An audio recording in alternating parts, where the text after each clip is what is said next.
Bonsoir Marc. Bonsoir. Directeur Cyril. scientifique de l'Institut ISTEM, l'Institut des cellules souches.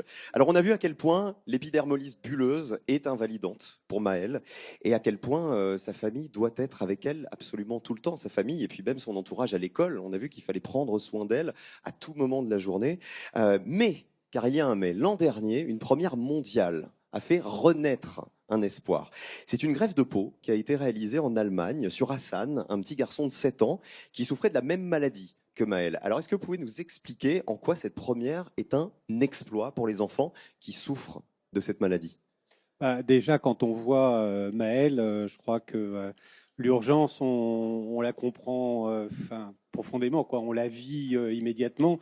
Et pour Assad, ça a été exactement la réaction de nos collègues allemands lorsque ce petit garçon syrien qui avait traversé le monde pour se réfugier en Allemagne avec ses parents et qui, du coup, se retrouvait dans une situation catastrophique sur le plan et humain et de la maladie, a commencé à perdre sa peau. Il a perdu sa peau avec des lambeaux de peau qui tombaient.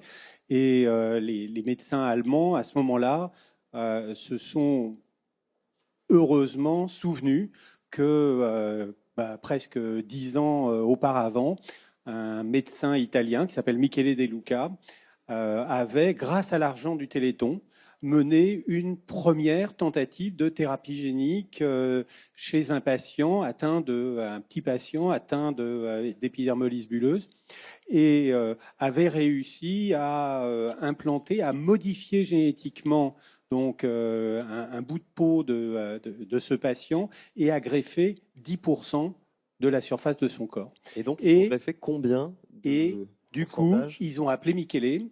Michele a remis en ordre tout son laboratoire. Il faisait plus ça depuis très longtemps. Il a mobilisé son équipe et puis il s'est mis à travailler. Et en plusieurs mois, on a réussi à regreffer 80% de la surface, 80% de la surface du corps d'Assad, qui maintenant est un petit garçon qui joue au foot avec ses copains, alors que vous avez J'allais vous demander comment il va aujourd'hui, du coup, après cette greffe. Ce qu'on voit, en tout cas, ce que nous disent les collègues allemands, c'est que c'est un petit garçon qui vit sa vie de petit garçon.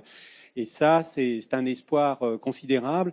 C'est quelque chose qui va de pair, alors il faut le dire, avec énormément de travaux, parce que c'est vrai que cette maladie, elle nous mobilise. C'est quelque chose, quand on sait ce que vivent ces enfants, ce que vivent ces familles. Pour des chercheurs, on n'a qu'une envie, c'est de leur offrir quelque chose.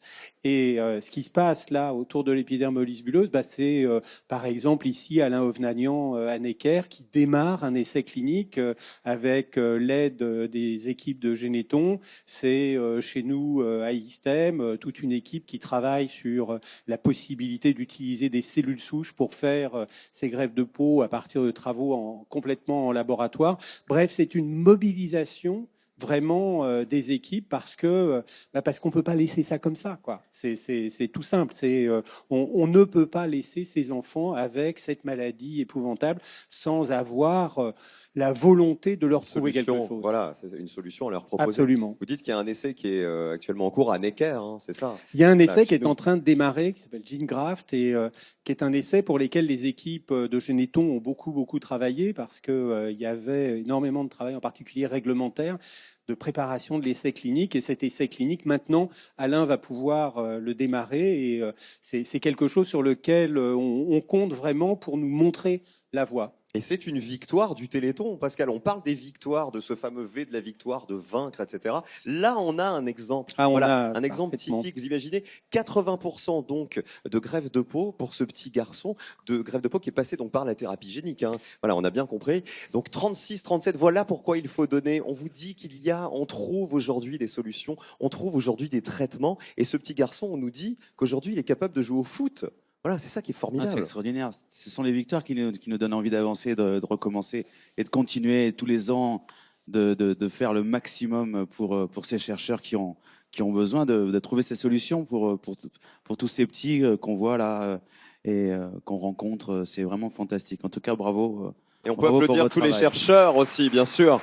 On peut applaudir les enfants, tous les chercheurs qui donnent énormément d'énergie qui y croient et qui, grâce à vous, peuvent mener leurs recherches. Alors, vous le savez, l'AFM est une association qui est dirigée par des